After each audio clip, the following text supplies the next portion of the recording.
It is Monday morning, July 15th, and welcome to a sad and special edition of the Zogby Report, real and unscripted. We've had another assassination attempt over the weekend and in our history, and I'm still formulating my thoughts about it. First of all, it's a deep and personal tragedy.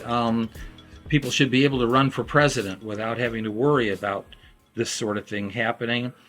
And above all, people should be able to attend rallies of their choice and not worry about leaving their family because they've been shot and killed.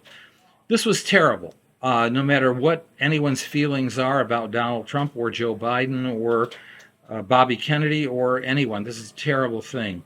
These are some of my initial thoughts, though. Number one, hearing way too much about a disease in America, a disease in the body politic, a disease among the American people. Look, the American people are fine. These are small, isolated groups of people. This young kid, we still don't know enough about him in Western Pennsylvania. But whatever it is, it appears he acted on his own. We don't really know anything more than that, except that his dad apparently was able to purchase a gun. You can do that without any questions asked in Pennsylvania. And it bothers me, not that we have a Second Amendment, but that we give much more importance to the Second Amendment and your right to bear arms than we do to freedom of speech, than we do to your fundamental rights of privacy, or to not be treated and punished through cruel and unusual punishment. People are willing to stand up and unwilling to compromise, at least among organizations, on this issue of the right to bear arms. And the final point I want to make is actually a political point, and that is there is a problem with discourse in this country, and it emanates from the top. It emanates from the political parties that have veered each towards their extremes and each towards their most volatile elements. And I don't believe that the party leadership in either party is prepared to, as President Biden said last night, to tone it down. And so for me, I think the perfect outcome of all of this, and I'm not being snide, I'm being very serious, and that is that I think Joe Biden should drop out, and I think that Donald Trump should drop out. These are two men born in the 1940s. They have reached their peak of success. They have led their political parties. The milieu in which they're leading their political parties are to isolate them further and further and further from the mission of the United States and from the kind of unity that we need if we're going to be a national community. And so I think this is just a grand opportunity to turn the reins over and to a younger generation and let them battle it out in both parties, and let's seek some fresh faces leading these tickets. Jer? Well, I'll just respond in the best I can, because it's a very troubling event. But I think the key phrase that stuck out in what you said was, it starts at the top.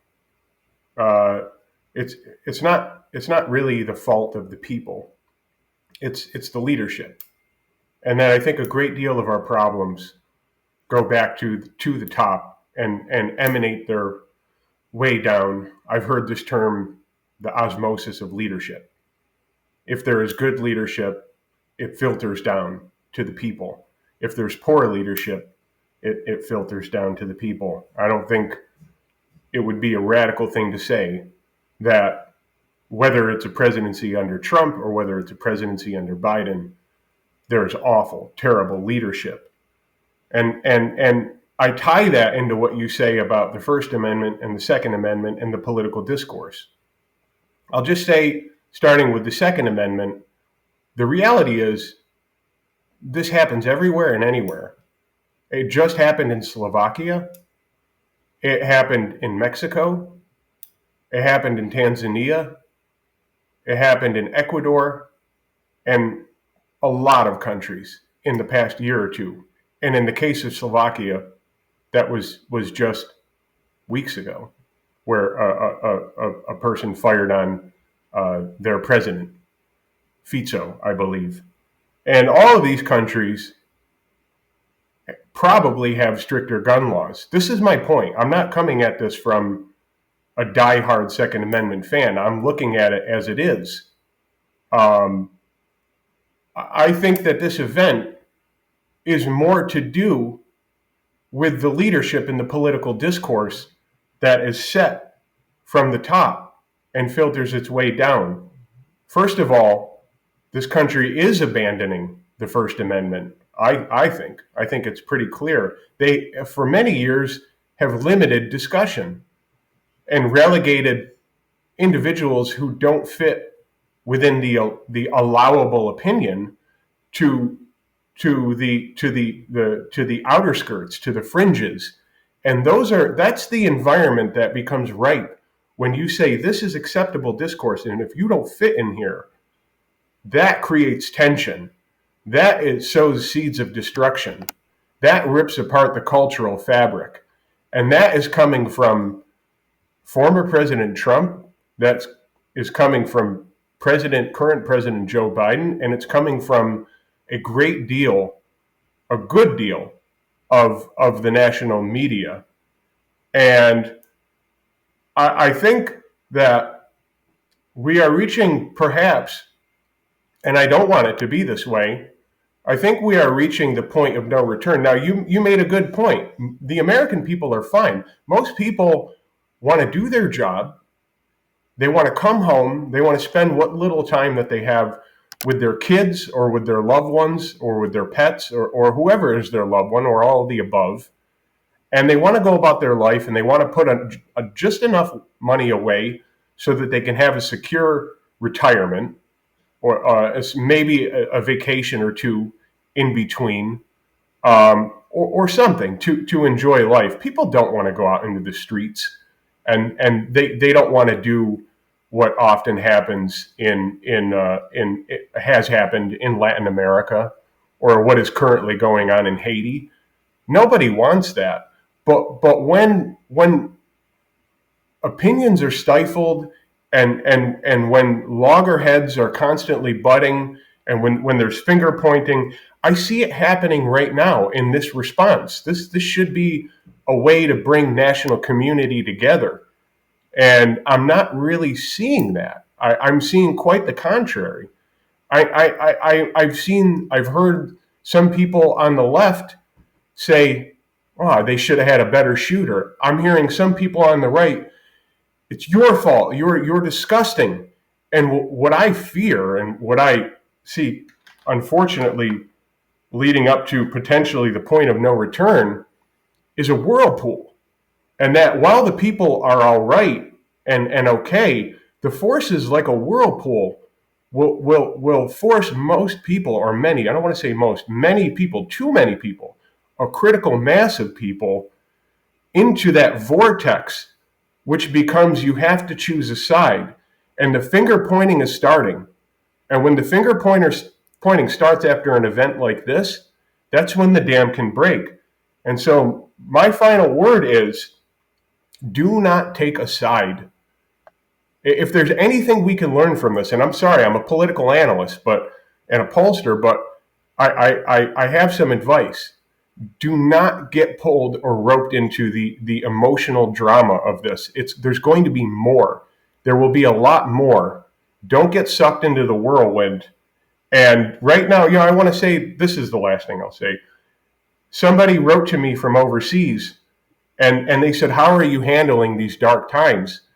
And I said that there is most certainly a dark cloud hovering over this country and arguably a great deal of the world. But because I'm a family man, my inner light must shine on. no matter how dark it gets and no matter how dark the clouds hover over us, our inner light must shine on. Do not get lured into the vortex. Jer, I don't disagree with anything that you said. And in fact, I'll go back to where I left off, which is we really need a healthy discourse, not simply about binding and blending the American people back together into a national community, but we have artificial intelligence, we have looming wars, we have a huge budget deficit. There are a zillion ways to cut trillions of dollars out of a budget, but you got to figure out how do you do it without hurting millions of people. And there have got to be ways. We're not debating those sorts of things in Congress. We're certainly not debating them in the presidential race. We are down to the lowest common denominator of name calling, of golf scores, of talking about health issues, whether they're relevant or not relevant. Honestly, I don't think this is anything that waits until after the election. I think the crisis is right now, and I think both parties, because that's what we have, Democrat, Republican Party, independent candidates, have got to figure out a way to regenerate a debate about the kinds of things that do matter to those people who just want to be with their family, who want to put food on the table, who want to get the kids off to school, to a safe school. This is the time to do it. And these two men born in the 1940s, and I speak from experience, I was born in the 1940s. It's time to leave center stage, and it's time to pass the torch, and there is time to do this. We have mass media of all sorts. People, presidential candidates, new and fresh presidential candidates, can become well known in 72 hours. And that's all really that I have to say about this. This isn't working, period. I think that's, I'm not going to say anything else. I'm going to leave it at that. That is very powerful. Okay. Have a good week. You too.